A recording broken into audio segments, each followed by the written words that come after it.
అనేక మంది రామచిత్తను చేస్తూ ఉంటారు. వారు ఎంతో ధన్యులు. క్షణ క్షణమును కూడాను కణ కణమునందు కూడాను రామచింతన చేస్తూ ఉంటారు. అట్టి జీవితమే నిజమైన సార్థక జీవితము. కనుక ప్రతి మానవుడు కూడాను దైవ చింతన చేస్తూ రావాలి. నిజంగా మనల్ని కాపాడేటువంటిది దైవమే కాని లోకము కాదు.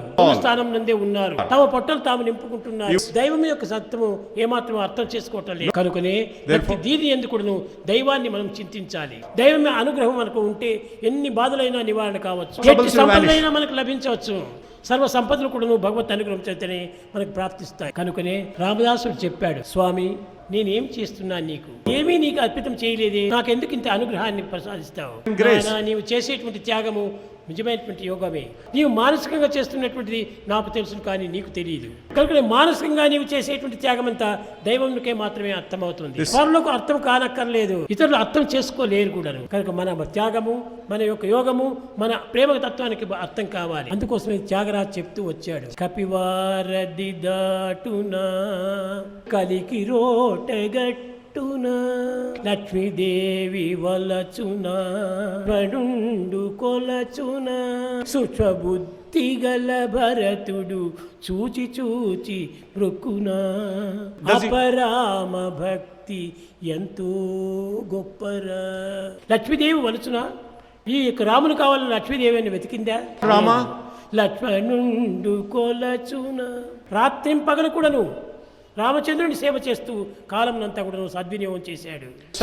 బుద్ధి గల భరతుడు చూచి చూచి మృక్కునా రామ భక్తి ఎంతో గొప్పరా. రామ నీ భక్తి ఇట్టిది అట్టిది అని చెప్పడానికి వీలు, ఎంత అని మెజర్ చేయడానికి ఎవరికి చేత కానీ వారి హృదయానికే తగ్గుతుంది. దైవత్వాన్ని మెజర్ చేయడానికి ప్రేమతత్వమే ప్రధానమైనటువంటి యొక్క మూలిక. మొట్టమొదటి దాని తూకం తీసుకోవాలి మనం. రామా రామా రామా అని ఒక్కొక్క నిమిషం కూడాను హనుమంతుడు చెప్తూ పోవటం వల్ల లక్షల మైళ్ళ దూరం ఉన్నటువంటి సముద్రాన్ని కూడాను ఒక క్షణంలో దాటుతూ వచ్చాడు. పెద్ద పెద్ద పర్వతములు, ఆ పర్వతములు కూడా నువ్వు ఎత్తడానికి వీలు కాదు, కానీ రామనామాన్ని చేస్తూ వచ్చాడు. వానరులంతా తెచ్చినటువంటి ఈ కొండలను హనుమంతుడు తీసుకోవటము, రామా రామా అని వేయటము తేలికగా మారిపోయినాయి. భగవత్ యొక్క నామమే సర్వమును తేల్చేటువంటిది. వేసిన రాళ్ళంతా కూడా మునిగిపోయినాయి. అప్పుడు హనుమంతుడు యోచించాడు, రామా నీ పేరు అంతర్ముఖంగా ఉండటమే కానీ బహిర్ముఖంలో కాదు. ఇది ఒక రాయి పైన రా అని, ఇంకో రాయి పైన మా అని రాశాడు. దీన్ని సముద్రంలో వేశాడు. ఈ రా మా రెండు వచ్చి చేరుకున్నాయి. ఈ చేరికకు ఎంత పొందిక ఉండాలి, భగవంతుని యొక్క ప్రేమకు కూడా ఎంత సన్నిహిత సంబంధ బాంధవ్యం ఉండాలి. నీ ప్రేమకు భగవంతుని యొక్క అనుగ్రహానికి సన్నిహిత సంబంధ బాంధవ్యం ఉండాలి. కనుక ఈ రెండింటికి నీ మూల కారణము నిజమైనటువంటి ప్రేమతత్వమే. ధర్మ మార్గంలో మనం ప్రవేశించాలి, త్యాగ మార్గంలో జీవించాలి, ఆనంద మార్గంలో మనం అనుభవించాలి. కనుక రామనామం అనేటువంటిది, రామతత్వం అనేటువంటిది ఎక్కడ లేనటువంటి శక్తి సామర్థ్యం అందిస్తుంది. కనుక ఈ రామతత్వం అనేటువంటిది, కృష్ణతత్వం అనేటువంటిది ఒకరు చెప్తే వినేటువంటిది కాదు. ఏ యొక్క దీనికి కూడా మనం దీన్ని కొనుక్కోవడానికి వీలు కాదు. మనం చదువుతో మనం దీన్ని పొందడానికి వీలు కాదు, లేక ఆఫీసర్స్ తో మనం పొందేటువంటిది కాదు. ఇది ఆనందంతో పొందేటువంటిది. ఈ ప్రేమతత్వం పేర్చుకొని ఆనందాన్ని చేర్చుకొని రామా రామా అంటే రాములు కూడా నడిచి వస్తాడు. ప్రేమ స్వరూపులారా, ప్రీతితో ఒక్కతూరి పలికినంత మాత్రాన మీ హృదయమే ఉప్పొంగిపోతుంది. కఠినమైన హృదయం కూడా కరిగిపోతుంది. ఐస్ అయినా కొంచెం కరగడానికి టైం తీసుకుంటుంది, కానీ భగవంతుని హృదయం కరగడానికి టైమే తీసుకోదు.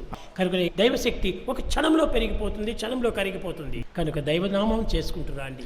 ఎక్కడైనా మీరు ప్రయాణం చేస్తున్నప్పుడు కూడాను మీరు పనులకు తెలియకోకుండా హృదయంలోని నామస్మరణ చేసుకుంటూ ప్రయాణం చేయండి. సర్వదా సర్వకాలేషు సర్వత్రా రామచింతనం. అది చేస్తూ ఉంటే ఇంతకంటే గొప్ప సాధన మనకేం అక్కర్లేదు. సర్వసాధన యొక్క సారం ఇదియే, సర్వమూలముల యొక్క సారము ఇదియే. కనుక ప్రేమ స్వరూపులారా నామస్మరణ చేయండి. కలియుగంలో నామస్మరణ కంటే మించిన లేదు. హరే నామ హరే నామ హరే నామైవ కేవలం కలవు నాస్త్యవ నాస్త్యవ నాస్త్యవ గతిరత. ఈ కలియుగం లోపల దీనికంటే మించినటువంటి మరొకటి లేదు. కనుక నామస్మరణ చేయండి.